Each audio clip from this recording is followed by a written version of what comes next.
Hello everyone. Teacher के जाते ही शाओवेन टोंगशी को पॉइंट आउट करने लगती है कि तुमने जानबूझकर ये ड्राइंग अच्छी नहीं बनाई थी ना, ताकि मैं सबके सामने एम्बैरस हो सकूं। आखिर को मैंने ही तुम्हें वो करने को कहा था। वो इसकी बातें ज्यादा देर बर्दाश्त नहीं कर पाती और पूरी क्लास को ये बता देती है कि मुझे ड्राइंग करनी नहीं आती। इवन के ये भी कि वो लेटर भी मैंने ही राइट किया था, ना कि टाओ ने। सभी सरप्राइज। शाओ तो जस्ट यही बातें ही तो उससे कहलवाना चाहती थी। ये सब बताते हुए टोंगची को जरा भी शर्मिंदगी नहीं होती कि चलो जो कल सबको पता चलना है वो आज से ही। बाद में इसे सैड देख के ये तीनों परेशान कि आखिर हम इसे चीयर अप कैसे करें। वो तो मन ही मन में इस सिचुएशन को हैंडल करने की जंग ही लड़ रही थी। फाइनली डिसाइड कर ही लेती है कि मुझे अब किसी के बारे में भी सोचने की कोई जरूरत नहीं है। इसके माइंड में जो लोगों के सामने अच्छा बनने का बर्डन सवार था, आज तो वो उसे अपने दिमाग से बिल्कुल निकाल ही लेती है और साथ में काफी फ्रेश भी फील करने लगी थी। टाओ उसे देख के कहती है कि अगर तुम अपने दिल का बोझ हल्का करने के लिए रोना चाहती हो तो रो लो, पर वो क्यों रोती।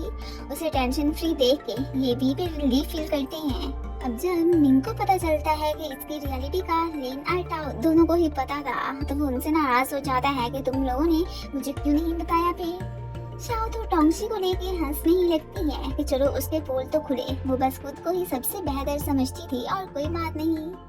टोंगशी कैफे आ चुकी थी।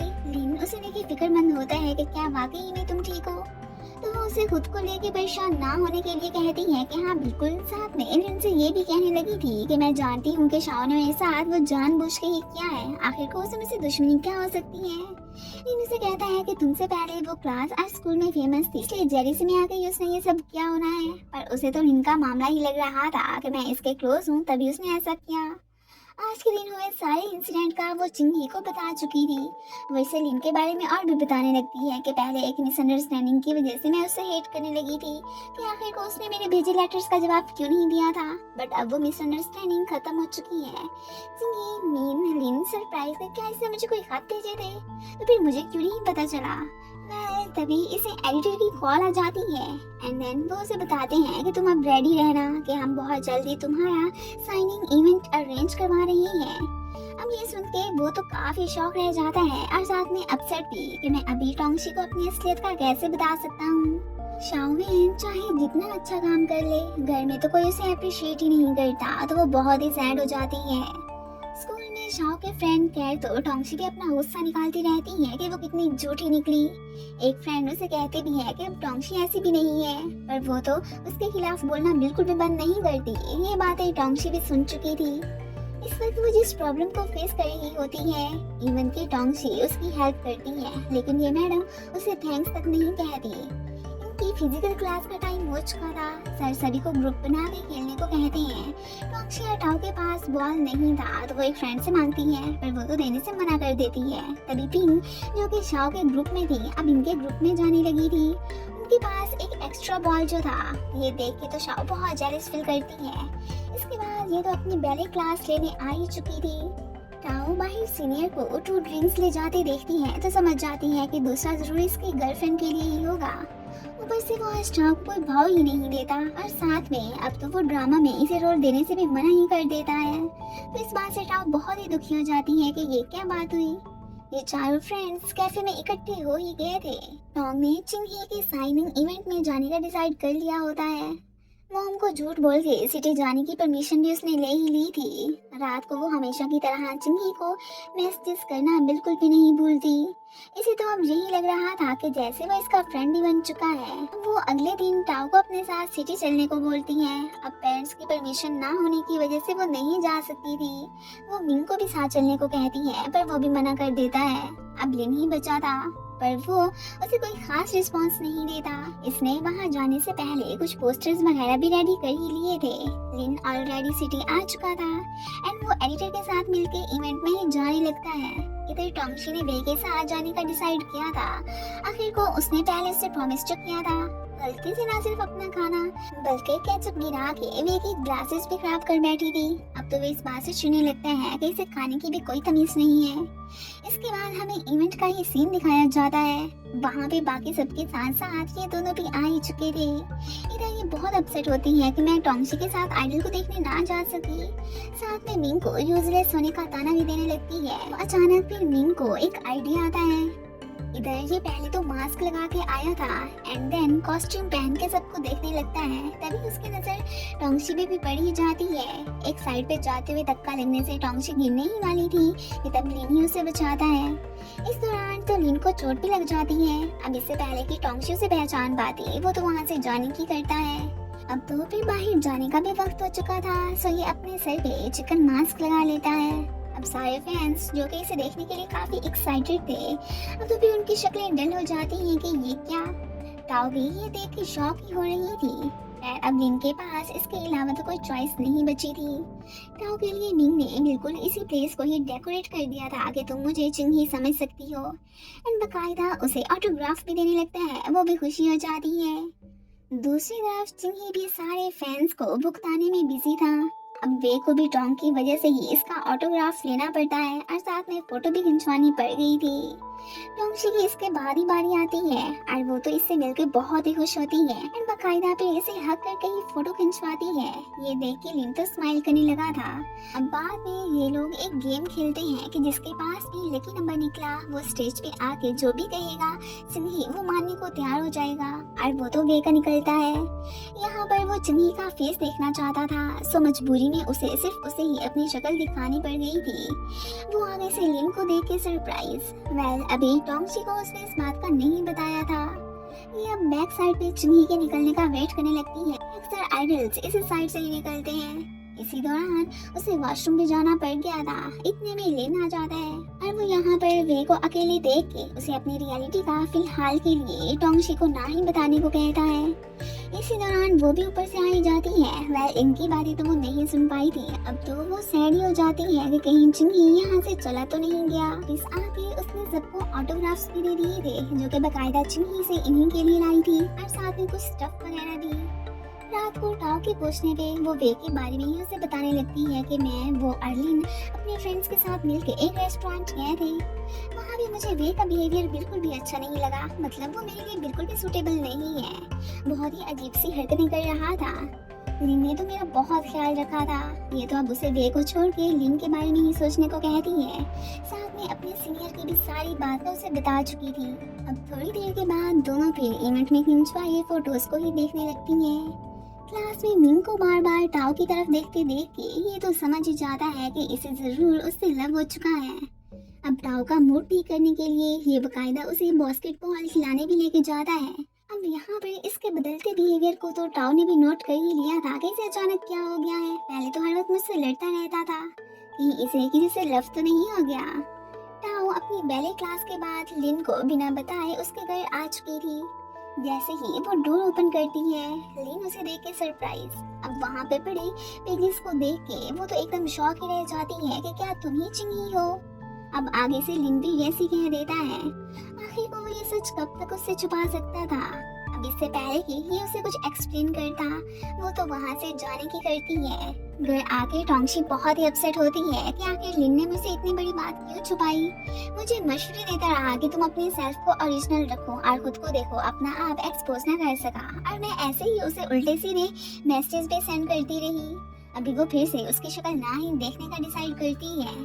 टीचर सबको इस सेमेस्टर के फाइनल एग्जाम्स का बताते हैं कि उसकी तैयारी अच्छे से करना। ये तो लिन को इग्नोर ही करने लगती है। तो इस बात से टाओ और मिंग दोनों ही सरप्राइज कि इन्हें क्या हो गया। इवन के ये बात शॉ भी नोट कर चुकी थी। आज तो वो कैफे भी नहीं आती, तो इस बात से लिन सैड हो जाता है। उसकी जगह पे आज शाओ टपक करती है। टोंगशी के पास मॉम लेक्चर देने आ चुकी थी। फाइनल एग्जाम्स के बाद तुमने वेकेशंस में मस्ती करने की बजाय अपनी बैले क्लासेस पे ही फोकस करना है। वो तो अब दुखी हो जाती है कि मॉम को आखिर मसला क्या है, हर वक्त मुझे डांटती रहती है। मिंग और टाओ ने टोंग और लिन के भी सुलह करवाने का सोच लिया था कि हो ना हो एक दूसरे से नाराज है एंड वो फिर प्लानिंग से बनाने लगती हैं। घर जाते हुए शाओ लिन के बारे में ही सोचने लगी थी कि जब मैंने उससे पूछा था कि तुम और टोंगशी में कोई नाराजगी हुई है क्या, तो उसने नो क्यों कहा। इवन कि उसे इस बात का भी पता चल चुका था कि वो टोंगशी को फ्रेंडली और काइंड होने की वजह से ही लाइक करता है। ये भी अपनी पर्सनैलिटी को उसकी खातिर ही चेंज करने का ही डिसाइड कर चुकी थी। रात को लिन फिर टोंगशी को बहुत सारे मैसेज सेंड करता है, साथ में अपोलोजाइज भी कि मेरा वैसे भी अपनी रियलिटी छुपाने के पीछे कोई भी बैड पर्पस नहीं था, पर स्टिल वो उससे नाराज ही थी। अगले दिन शाओ नोट्स वगैरह रेडी करके टोंग और टाओ के पास पहुंची होती है। ये भी हैरान कि इसे क्या हो गया अचानक। इसके बाद वो तो लिन के पास भी ही लेके पहुंची हुई थी। तब तो टोंगशी बहुत ही जेलस फील करने लगती है और इसे देखते हुए लिन भी नोट कर चुका था।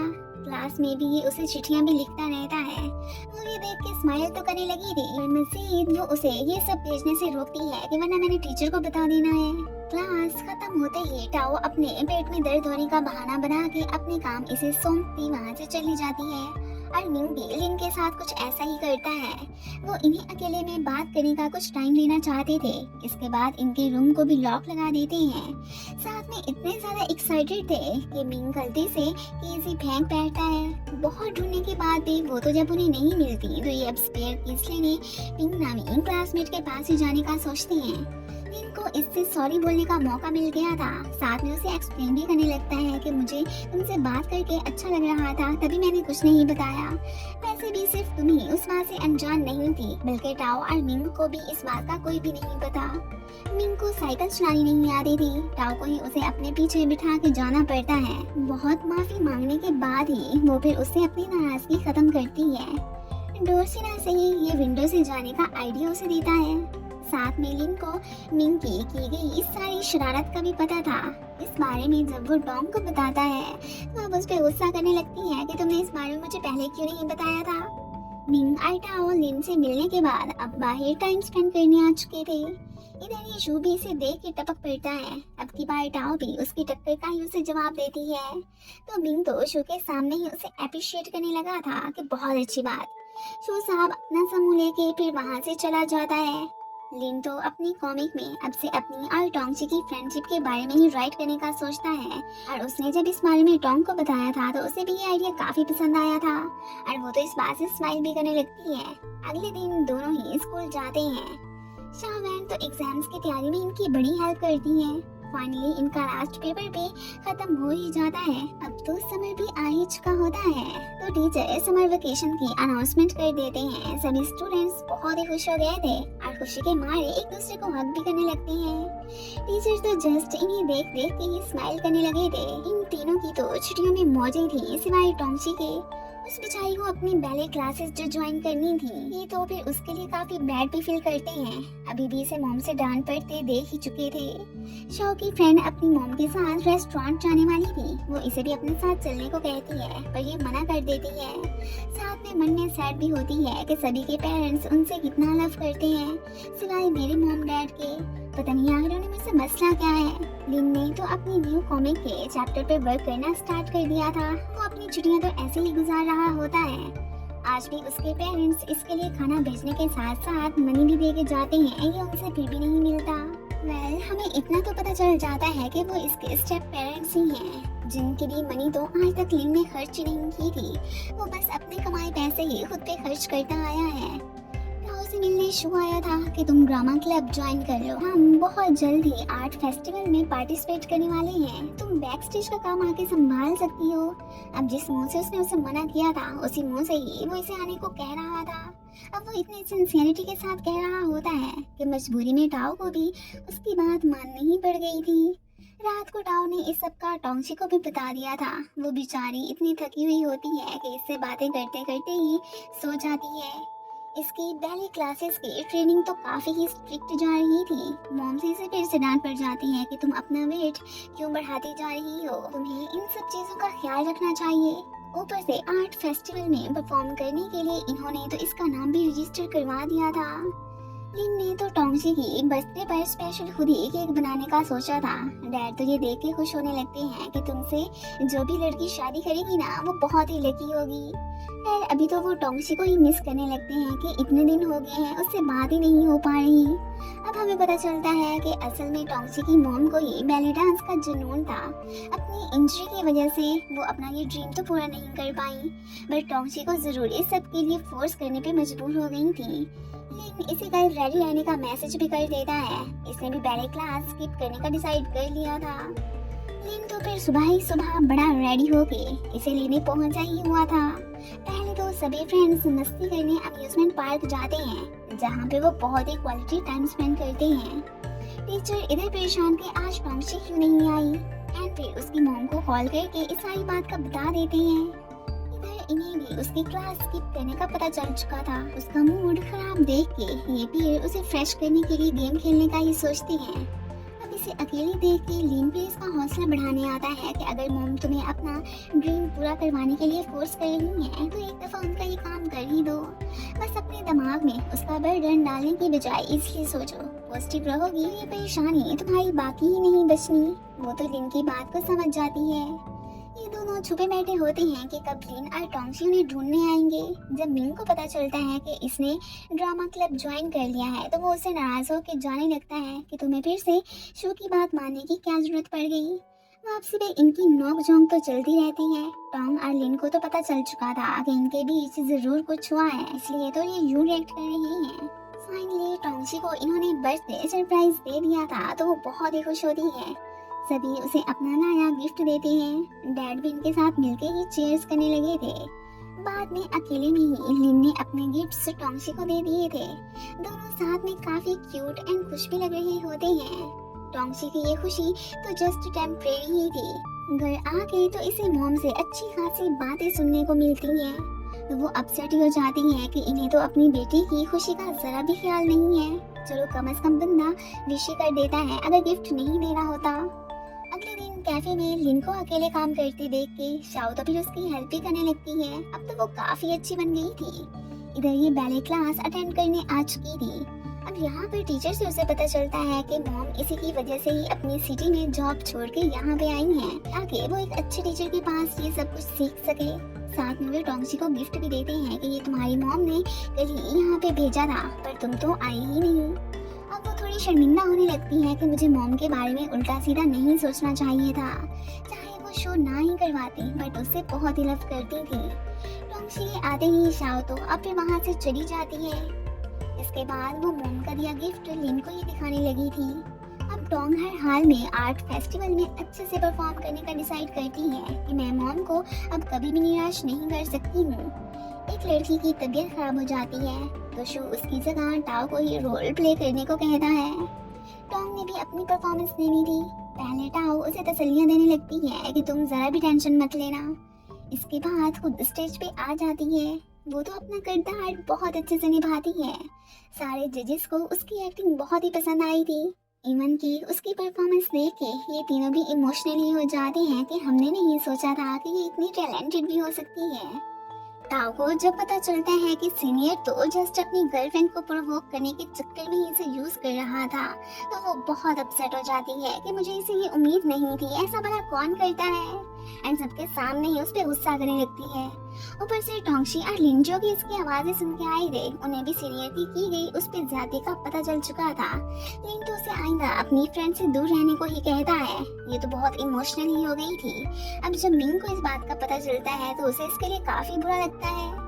टोंगशी तो ऑडिशन में सिलेक्ट हो चुकी थी। इस बात से वो बहुत खुश भी होती है। अब इनकी नजर मिंग पे पड़ती है जो कि अभी अभी सीनियर से फाइट करके आया था। टाओ उसे लेडी शू के पास आती है कि अपने बैड बिहेवियर की इससे माफी मांगो पर शू उसके सॉरी के काबिल था ही नहीं। उल्टा यहाँ पे ना सिर्फ टाओ को बल्कि मिंग को ही बुरा भला कहने लगता है। तो ये बात टाओ को बहुत बुरी लगती है। वो भी अच्छे से उसकी ठुकाई कर देती है। अब जाके उसे रिलीफ मिलता है। वो चाहे अपने फ्रेंड्स को जो कह ले पर किसी का उन्हें बुली करना वो बिल्कुल बर्दाश्त नहीं कर सकती थी। टोंगशी तो अपनी परफॉर्मेंस के लिए काफी एक्साइटेड होती है। लिन ने तो उसे बहुत ही प्रीटी शूज भी गिफ्ट किए थे। वो ये देख के खुश हो ही रही होती है कि ऊपर से शाओ आ जाती है। वो इन्हें साथ में देख के सैड ही हो गई थी कि आखिर किसी को मेरी ही परवाह क्यों नहीं है। फिर से उसके दिल में टोंगशी को लेके हिट और ही ज्यादा बढ़ गया था। टाओ और मिंग टोंगशी को चीयर करने सबसे पहले ही पहुंच जाते हैं। अंदर से उसे नर्वस देख के लिन फिर उसे तसल्लियां देने लगता है। डैड भी यहीं पर आ चुके थे एंड वो शाओ को टोंगशी को जाके अपने आने का बताने के लिए कहते हैं। ये पहले ही उससे जली खड़ी थी तो उसे जबरदस्ती अपना बनाया पॉलिश खाने को कहती है।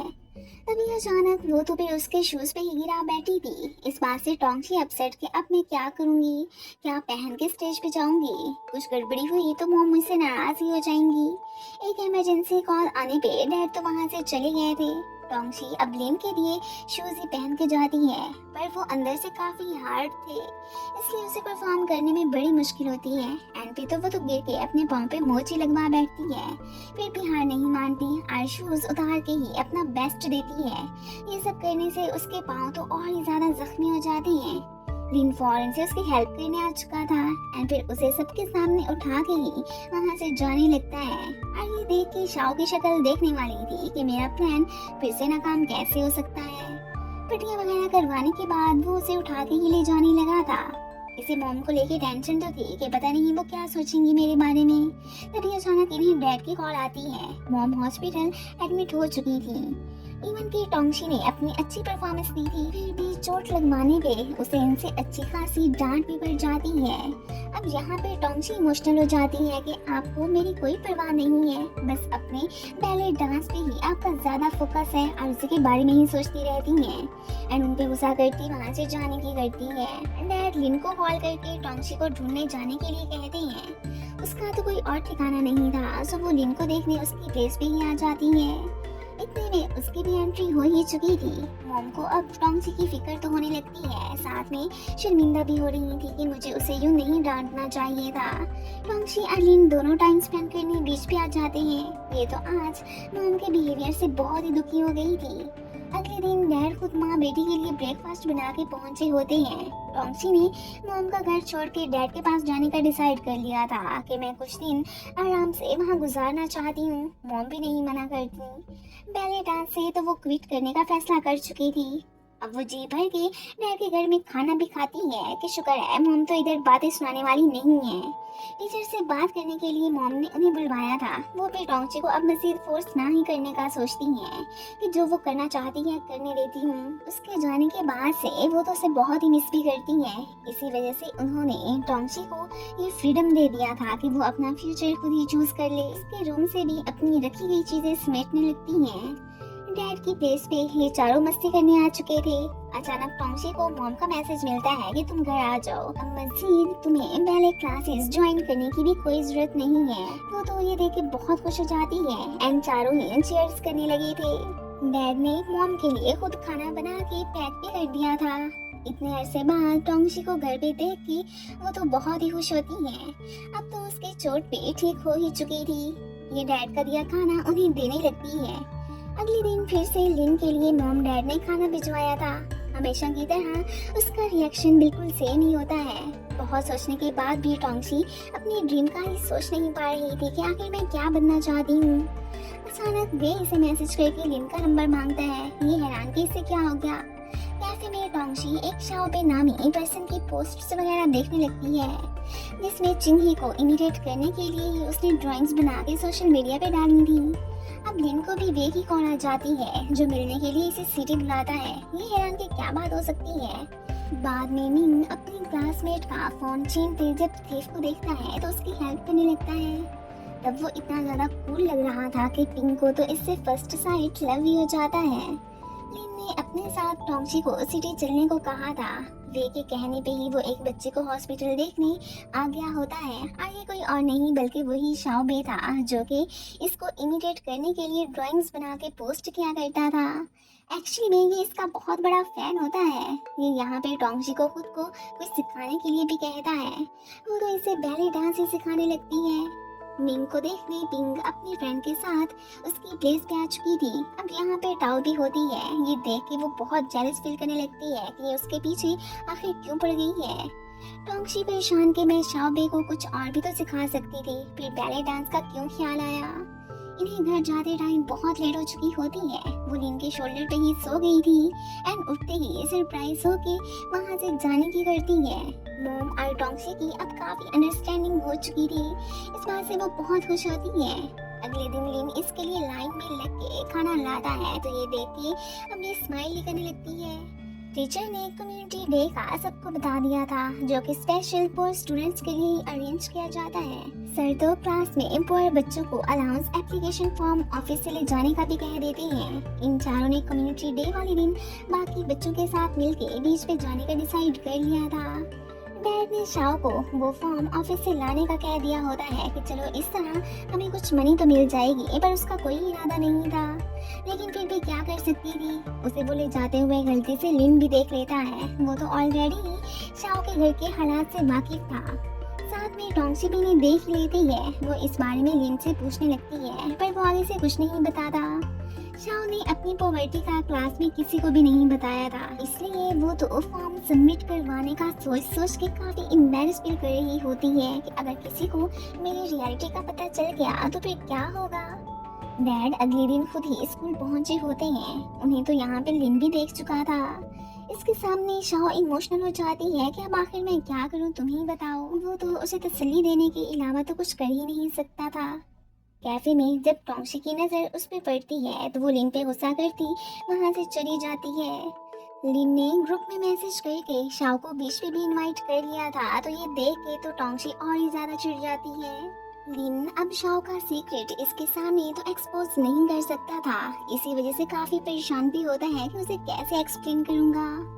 अगले दिन मिंग के साथ पिंग और लिन के साथ शाओ को देख के ये दोनों फ्रेंड्स तो बहुत ही जेलस फील करने लगती हैं। डैड उसी प्लेस पे फिशिंग करने जा रहे थे जहाँ पे शाओ की पूरी क्लास आई होती है। मॉम उन्हें जाने से रोकती भी हैं, पर वो नहीं मानते। लिन इससे बात करना चाहता था, पर वो सुनती ही नहीं। इसी तरह इनका नेकलेस नीचे गिर जाता है, जिसपे शाओ की नजर पड़ ही चुकी थी। एक अंकल को स्ट्रगल करते देख के टोंगसी उनकी हेल्प करने लगती है, जो कि एक्चुअली में शाओ के डैडी थे। वो तो अपने डैड को देखती वहाँ से भाग जाती है। घर आके लिन परेशान के नेकलेस कहाँ गया, अगर वो मुझे ना मिला तो मैं टोंगसी को कैसे दूंगा। इतने दिनों बाद मॉम डैड को साथ में देख के टोंगसी को तो बहुत अच्छा लगता है। तभी अचानक टाओ से कॉल करके ग्रुप चैट पढ़ने को कहती है। वहाँ पे शाओ को लेके गॉसिप्स हो रही थी कि किसी ने इसकी रियलिटी एक्सपोज कर दी होती है, तो सारे स्टूडेंट्स इसे बुरा भला कहने में बिजी थे। ये तो अब फिर बहुत ही अपसेट हो जाती है। लिन को भी इस बात का पता चल चुका था। अगले दिन स्कूल में सभी इसे देख के बातें बनाने लगते हैं कि हमारी मॉनिटर अब तक रिच होने का हमसे झूठ बोलती आई थी। बाद में ये टोंगसी पे गुस्सा करने लगती है कि मैंने कल तुम्हें डैड के साथ देखा था, तुम्हें नहीं सबको ये बताया होना है। वो उसे अश्योर करवाने लगती है कि जो तुम समझ रही हो ऐसी कोई बात नहीं है, पर वो बिलीव नहीं करती एंड उसका नेकलेस खराब करने के लिए भाग जाती है। लिन भी उसके पीछे घर ही आ चुका था। अब यहाँ पे उसे मालूम हो जाता है कि टोंगसी के साथ आज तक जो भी बुरा करता आया था, मीन उसका लेटर ग्रुप में सेंड करना, परफॉर्मेंस वाले दिन स्कर्ट्स का गायब हो जाना, वो सारा किया धरा इसी का ही था। फिर भी लिन से शिकायत वो करने लगती है कि आखिर तुम टोंगसी को ही क्यों लाइक करते हो। लिन अब उसे यही कहता है कि वो तुमसे बहुत अलग है। माना उसने सबको अपनी आइडेंटिटी का झूठ बोला था, पर अपोलोजाइज करने के साथ साथ उसने कभी किसी को हर्ट भी तो नहीं किया ना। और तुम्हारे डैड ने किसी अंकल को ये फॉर्म का बताया था, तो स्टूडेंट्स ने सुन के चैटिंग करना स्टार्ट कर दी।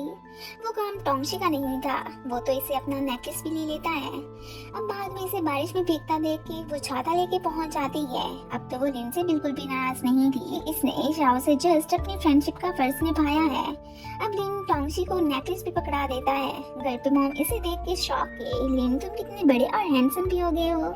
उनकी मुलाकात काफी अरसे बाद जो हुई थी। अब ये दोनों बैठे ही होते हैं कि तभी अचानक सर से कॉल करके शाओ को ढूंढने के लिए कहते हैं कि वो घर छोड़ के चली गई है। बाकी स्टूडेंट्स भी उसे ढूंढने में ही बिजी थे, इवन के सर खुद भी।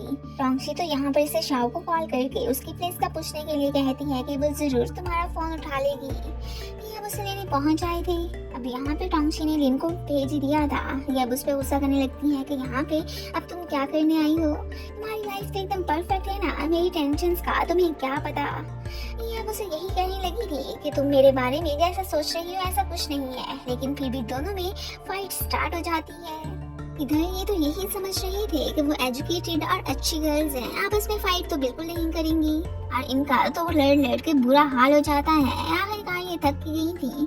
शाओ को गुस्सा था कि इसके पास केयरिंग पर्सन लिन है और मेरे पास कोई नहीं। टोंगसी से टेंशन न लेने को कहती है कि तुम्हें भी बहुत ही अच्छा इंसान मिलेगा, बाकी रही मेरी परफेक्ट लाइफ की बात तो ऐसा कुछ नहीं है। मैं भी एक दिन मॉम से लड़ाई करके घर से भाग गई थी, अब फाइनली इनकी सुलह हो ही जाती है।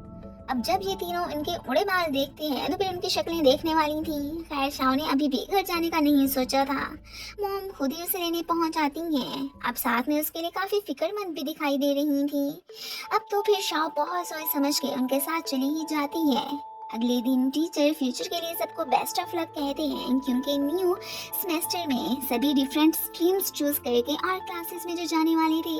टोंगशी को शाओ के पास आते देख के बाकी गर्ल्स भी पहुंच जाती हैं। वो इसे माफ कर ही चुकी थी कि जो होना था सो हो गया, अब किस बात की लड़ाई। इसकी फ्रेंड भी उसे हगी कर लेती है। इसके बाद सब मिलके टीचर के साथ फोटोज ही बनवाने लगे थे। बाद में मिंग देखता है कि पिंग ने उसे लव लेटर भेजा है, तो वो ब्लश करने लगा था। और ये देख के टाओ तो सैड ही हो जाती है। इनके साथ साथ टाओ भी टोंगशी की क्लास में ही थी, इसलिए ये तीनों बहुत खुश होते हैं। एक आर्टिकल को देखते हुए इन सबको झटका मिलता है कि लिन असल में चिंगी ही है। वे ने इन दोनों को रेस्टोरेंट बुलाया था।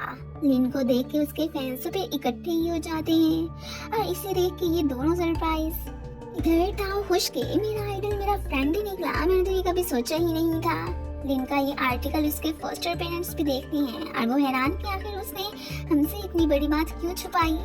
स्कूल में आते ही सभी उसके फैंस ऑटोग्राफ लेने के लिए उसे चिपक जाते हैं। शाओ ये देख के सरप्राइज के सबके सामने टोंगशी और मैं ही गॉडेस बनने की ट्राई करती रही, बट पूरे स्कूल का हीरो तो लिन निकला। एक ना एक दिन तो फिर ऐसा होना ही था। ये अब जहाँ भी लिन के साथ जाते उसके पास फैंस की भीड़ लग जाती। लिन उन्हें इस बात के लिए बाद में परेशान ना होने को कहता है कि आहिस्ता आहिस्ता सब नॉर्मल हो जाएगा। अभी तो टीचर उसे इंटरव्यू के लिए स्कूल में बुलवाते हैं या फिर अपने फ्रेंड्स से एक्सक्यूज करता चला जाता है। बाद में टोंगशी की मुलाकात वैसे हो गई थी जो कि टाउनी वापस आ चुका था। अब उसे इस प्लेस से कोई भी शिकायत बाकी नहीं रही थी। टोंगशी तो ये जान के खुश हो जाती है वे कि ये नेचर अपने इन्हीं फ्रेंड्स की बदौलत ही चेंज हुई थी। टोंगशी अपसेट होती है कि लिन उसे टाइम नहीं दे पा रहा, हर वक्त बस बिजी ही रहता है। वो तो ये देख के स्माइल ही करने लगा था। खैर अभी तो वो कुछ नहीं कर सकता था। उसकी जगह पे अक्सर यही कैफे में मिया का हाथ बटाने आ जाया करती है। अभी तक अपने ड्रीम का वो पता ही नहीं लगा पाई थी। लिन को हमें फिर से इंटरव्यू देते ही दिखाया जाता है। आए दिन वो कहीं ना कहीं तो गया ही होता है। मिंग पिंग के साथ आज डेट पे आया था। ताओ को भी इस बात का पता था, इसलिए वो बहुत सैड होती है। अब मिंग को जिस चीज से एलर्जी थी गलती से वो वही खा बैठता है। मिंग पिंग से एक्सक्यूज करता फिर वहां से चला गया था।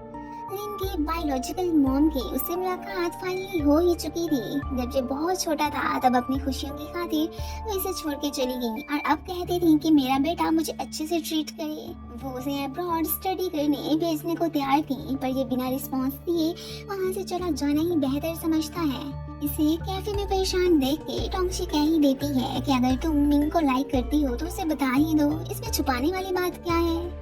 उसके मैसेज करते ही ये हॉस्पिटल पहुंच आई थी। मिंग खुद भी जान चुका था कि उसके लिए इस दुनिया में अगर कोई इम्पोर्टेंट पर्सन है तो वो जस्ट टाओ ही है और कोई नहीं।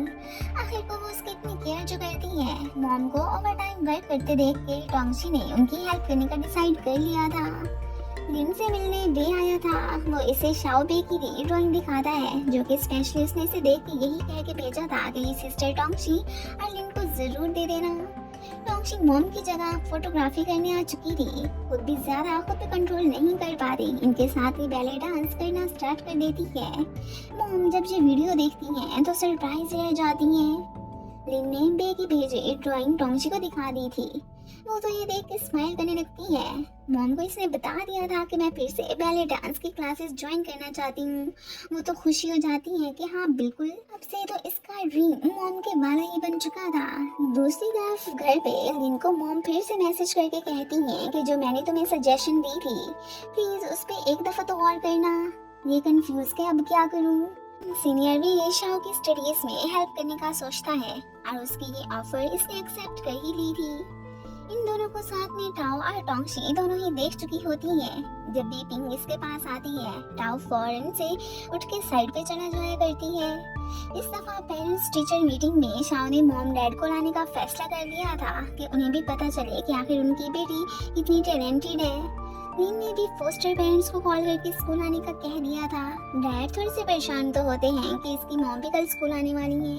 उनकी वाइफ को तो परेशान कि लास्ट टाइम भी हमने उसकी मॉम के आने का उसे नहीं बताया था तो वो घर छोड़ के ही चला गया। अब पता नहीं क्या करेगा।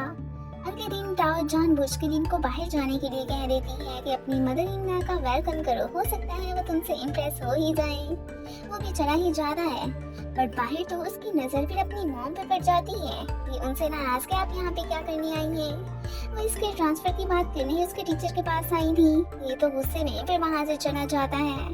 टोंगशी भी इसके पीछे पीछे। उसे भी पता चल चुका था कि अभी ये जिस लेडी से आर्ग्यू कर रहा था एक्चुअली में वो इसकी बायोलॉजिकल मॉम है। टीचर ने तो फैसला लिन पे ही छोड़ दिया था कि अगर तुम अपनी मर्जी से ट्रांसफर करवाना चाहते हो तो ठीक है, कोई तुम्हें फोर्स नहीं करेगा। लिन ने तो इस बारे में अभी कुछ नहीं सोचा था। कैफे में मिया सैड के उनके बॉयफ्रेंड ने उनसे मिलने आना था, पर अब वो अपना इरादा कैंसिल कर चुका होता है। इस बात से वो बहुत ही दुखी होती हैं कि अब मैं क्या करूंगी। टोंगशी का कहीं से नंबर लेके मोमो से कॉल करके बुलाती हैं कि मुझे पता है तुम लिन की बेस्ट फ्रेंड हो, सो तुम ही उसके सामने मेरी फेवर कर सकती हो।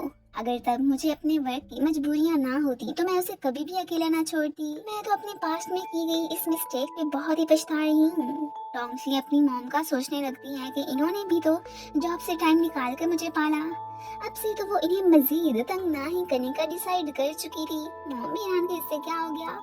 मॉम को सोचते सोचते लिन की तो आंखें लग जाती है। टोंगशी की जब वो कॉल पिक नहीं करता तो ये उसके घर ही टेंशन में पहुंच आई थी। अपने हाथों पे चोट भी लगवा बैठती है तो अब लिन उसे बैंडेज लगाने लगा था। इसकी मॉम से हुई मुलाकात का उसने इसे बता ही दिया था। ड्राइंग्स देखते हुए टोंगशी को इतना तो अंदाजा हो चुका होता है कि कहीं ना कहीं लिन के दिल में भी मॉम के लिए फिक्र मौजूद है। वो जो भी डिसाइड करता ये उसका साथ देने को तैयार थी। इस सारी बात का वो टाओ और मिंग को भी बता देती है। इन्हें भी लिन की फिक्र थी। अब उसकी बर्थडे आने वाली थी तो ये खुद ही फिर डिफरेंट जड़ी बूटियों को मिला के एक नेचुरल पेंट बनाने लगती है। पिंक की गलती से इशू के साथ टक्कर हो जाती है। इससे पहले कि वो फाइट करता यहाँ पे टाओ की एंट्री होती है। वो तो शो को मिंग को हाथ तक नहीं लगाने देती। ये सब पिंक नोट कर चुकी थी। वैसे भी मिंग को खुद इतना तो अंदाजा हो जाता है कि उसे लाइफ में टाओ जैसी लड़की की जरूरत है, ना कि पिंक। बातों ही बातों में उसने पिंक से इलादगी इख्तियार करने का फैसला कर लिया था। वो सैड होती वहाँ से चली जाती है। मॉम डैड की तरफ ये खाने पे आया था। इनसे साथ में शिकायत भी करता है कि बचपन में जब मॉम मुझे लेने आई थी तो आपने मुझे जाने के लिए क्यों कहा, रोक भी तो सकते थे। तो वो उसे बताते हैं कि वो तुम्हारी असली मॉम और हम स्टेप पेरेंट्स, अगर उसे ऐसे मना करते तो बुरा लगता ना। यहाँ पे डैड उसे एक लेटर्स भरा बॉक्स भी देते हैं जो कि मॉम उसके लिए भेजा करती थी। इसने वो टोंगशी को भी दिखा दिया था एंड ये भी बताने लगता है कि जिस दिन तुम ये टाउन छोड़ के जा रही थी उसी दिन ही मॉम मुझे लेने यहाँ पे आई थी। बस उसी टेंशन की वजह से मैं तुम्हें गुड बाय कहने ना आ सका। अब तो कम्प्लीटली इनके दरमियान वो वाली मिसअंडरस्टैंडिंग खत्म हो ही चुकी होती है। ताओ मिंग को साइकिल चलाना सिखा रही होती है कि तुम हमेशा क्या ऐसे ही स्टूपिड और यूजलेस रहोगे क्या। अब उसे पता चलता है कि इसे तो ऑलरेडी ही साइकिल चलाना आती है, बस हमेशा टाओ को खुद से बेहतर समझना सही समझता था, सो कभी उसे बताया ही नहीं। आज वाले डिफरेंट मिंग को देख के टाओ स्माइल करने लगती है कि ये साहब तो छुपे रुस्तम निकले। दूसरी तरफ टोंगशी और लिन बीच में एक साथ में बहुत ही अच्छा टाइम स्पेंड करते हैं और दोनों साथ में बहुत हैप्पी भी दिखाई दे रहे थे। बाद में घर आके जब ये मॉम के लेटर्स पढ़ता है तो उसे अंदाजा हो ही जाता है कि चाहे वो जॉब पे गई ही थी पर इसके लिए हमेशा ही फिक्रमंद रहा करती थी और ये लेटर्स भी वो उसे डेली ही लिखा करती थी। अगले दिन इसकी बर्थडे थी। सभी स्कूल फेलोज इसे विश करने लगते हैं, इवन के शाओ वैन भी। कैफे में इसके लिए इन चारों ने छोटी सी पार्टी अरेंज की थी। मिया ने बहुत जल्दी अपने बॉयफ्रेंड के पास ही जाने का डिसाइड कर लिया था। इसी खुशी में सभी मिलकर खूब सेलिब्रेट करते हैं। रात को टोंगशी ने इसे अपने बनाए पेंट्स भी गिफ्ट कर ही दिए थे जो कि उसे काफी पसंद आते हैं। ये सुन के तो ये स्माइल करने लगती है। ये उन्हीं से फिर टोंगशी की ड्राइंग बनाने लगा था और अपने फ्रेंड्स की बदौलत ही इसने फाइनली मॉम के पास जाने का भी फैसला कर लिया होता है। अगले दिन इस बारे में वो जब टोंगशी को बताता है तो वो थोड़ी सी सैड तो होती है बट इसका जो भी डिसीजन था उसे सपोर्ट करने को तैयार थी। मिंग के साथ साथ बाकी भी इसके जाने से बहुत अपसेट होते हैं। मॉम डैड को भी इसने गुड बाय कह दिया था। जाने से पहले वो अपना खूब सारा टाइम टोंगशी के साथ स्पेंड करना चाहता था।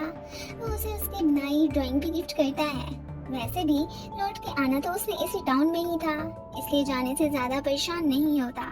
मिंग को सैड देख के टाओ फिर उसे तसल्ली देने लगती है कि डोंट वरी, वो हमें सिटी जाके भूल थोड़ी ही ना जाएगा। वो बहुत ही सिंसियर और लॉयल पर्सन है। फोटोज बनाने के साथ साथ तो इन दोनों ने मिलकर बहुत ही बचकाना हरकतें करना स्टार्ट कर दी थी।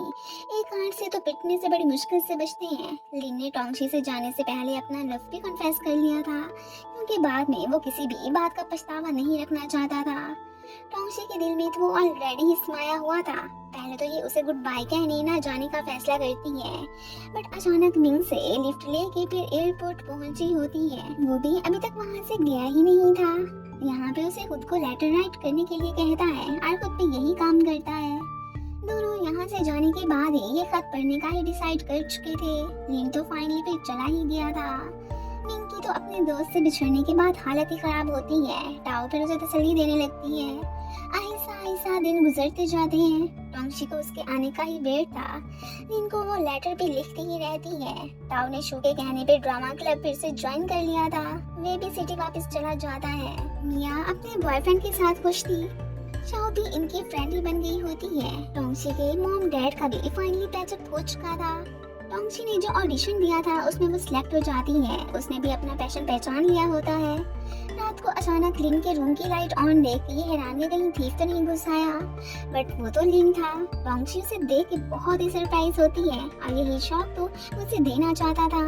नेक्स्ट एग्जाम की तैयारी वो यहीं पे रह के ही करने वाला था। उसे इतने दिनों बाद देख के टोंगशी तो इमोशनली हो जाती है, तो लिंग फिर उसे हक करके तसल्ली देने लगता है।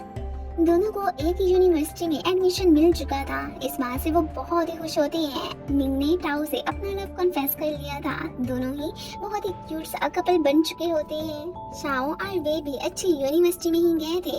इन दोनों को उनके लिए काफी खुशी होती है। साथ में मस्ती करने के लिए ये तो फिर बीच पे ही पहुंच गए थे।